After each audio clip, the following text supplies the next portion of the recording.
Hi everyone, welcome back to my channel and I hope you all are doing great. If you're new here, you're highly welcome to Tasty City. In today's video, I'll be showing you how to make those crunchy coconut buns.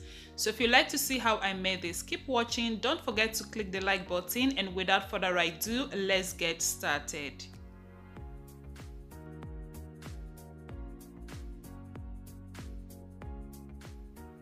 For this recipe, I'll be needing one matured coconut, and here I've got one already cracked. Here is the water I got from the coconut, so we're also going to be using the coconut water for this recipe.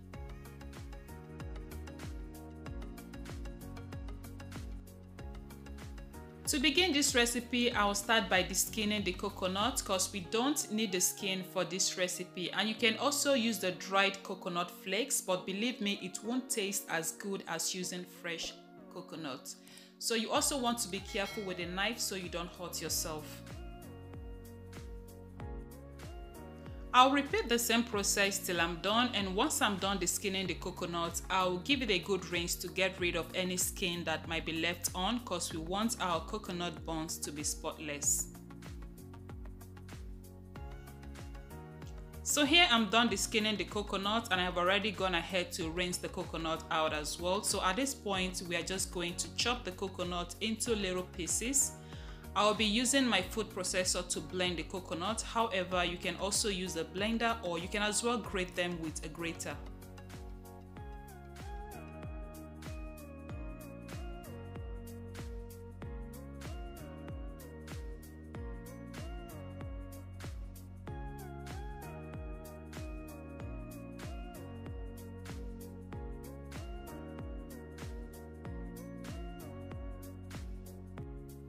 So I'll be using the water from the coconut for the blending, and this will intensify the flavor of the coconut buns and will make it taste coconutty. Like I said earlier, you can also use the dehydrated coconut flakes, but trust me, I have used this a couple of times and it does not taste like coconut buns. You will get the crunchy effect from the coconut flakes, but does it really taste like coconut buns? Oh no. So if you can lay your hands on fresh coconut, please use the fresh one.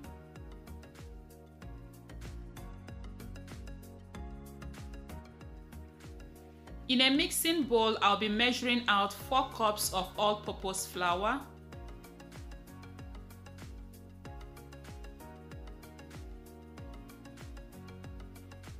to that I'll add 1 tablespoon of baking powder, a 1/4 teaspoon of salt,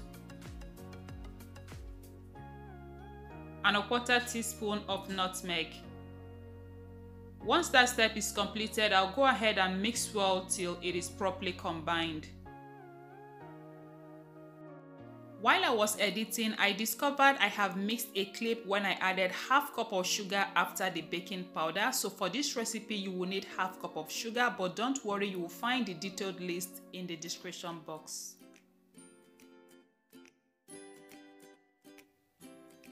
In a bowl, I've got 2 large eggs.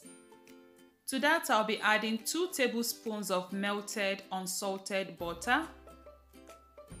Next, I'll be adding a 1/4 cup of evaporated milk.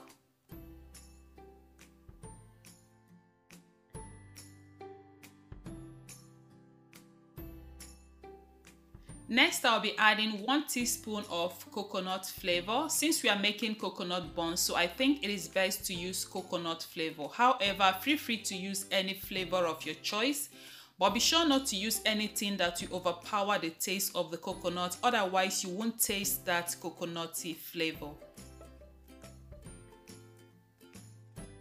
So once that step is completed, I'll whisk till combined.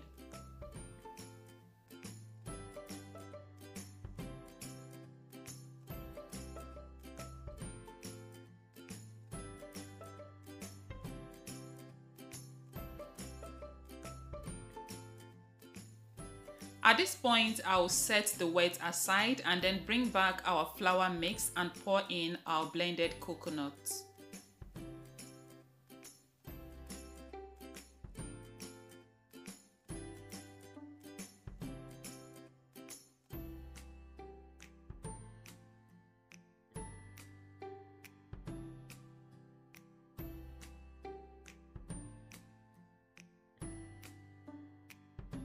I'll be mixing the flour with the coconut together until it is crumbly. I'm using my hands, but you can also use a wooden spoon.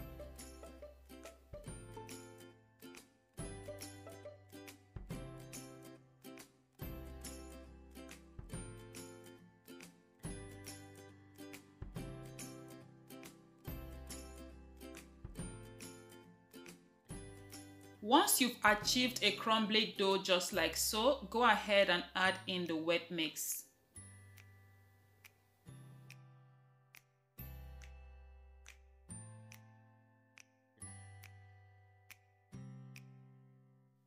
In this cup, I've got half cup of water, which I'll be adding bit by bit. So at the end, I'll let you know the quantity of water I have used for this recipe, because you don't want the batter to be too watery or to be too hard. You just want it to be in between.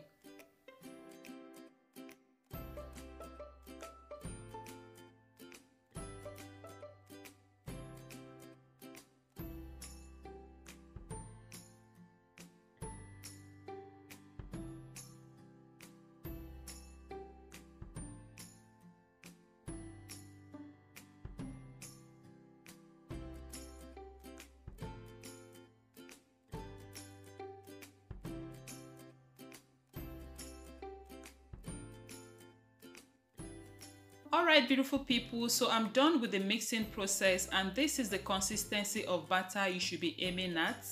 A batter that is not too watery or thick. You don't want the batter to be too thick, because the thicker the batter is, the harder your buns will turn out after frying. So in total, I have just used a quarter cup of water.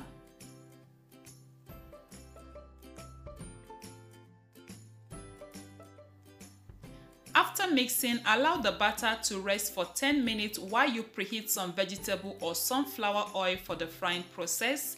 Here I've got my oil preheated already. To that, I'll be dropping in the batter, and I'm going to be frying this on a medium heat for about 8 to 10 minutes or until they are golden brown. So you want to make sure the oil has heated up enough before dropping in the batter, otherwise the buns will soak up oil. And it is also very important not to overcrowd the pan, otherwise it will cause the heat temperature to drop, causing the buns to soak a lot of oil as well. At this point, the buns are nice and ready. I'll be taking them out from the oil in a bit, and I'll be placing them on a paper towel to absorb the excess oil.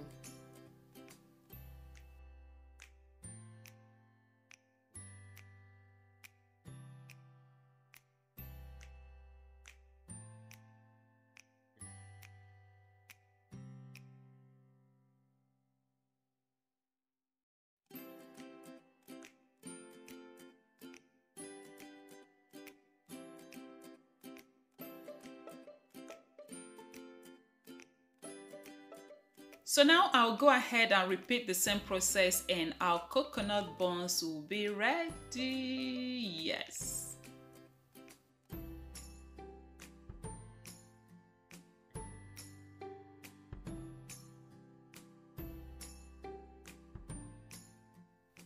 So there you have it, guys, our coconut buns recipe. It tasted so coconutty and it was super crunchy. If you like this video, please go ahead and click the like button, and if you are new to my channel, please consider subscribing by clicking on the red button there that says subscribe, and also click on the bell icon beside the subscription button and choose the all notifications.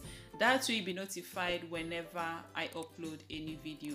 I want to say a big thank you to you all for watching. Until I come your way next time, stay blessed. Bye bye.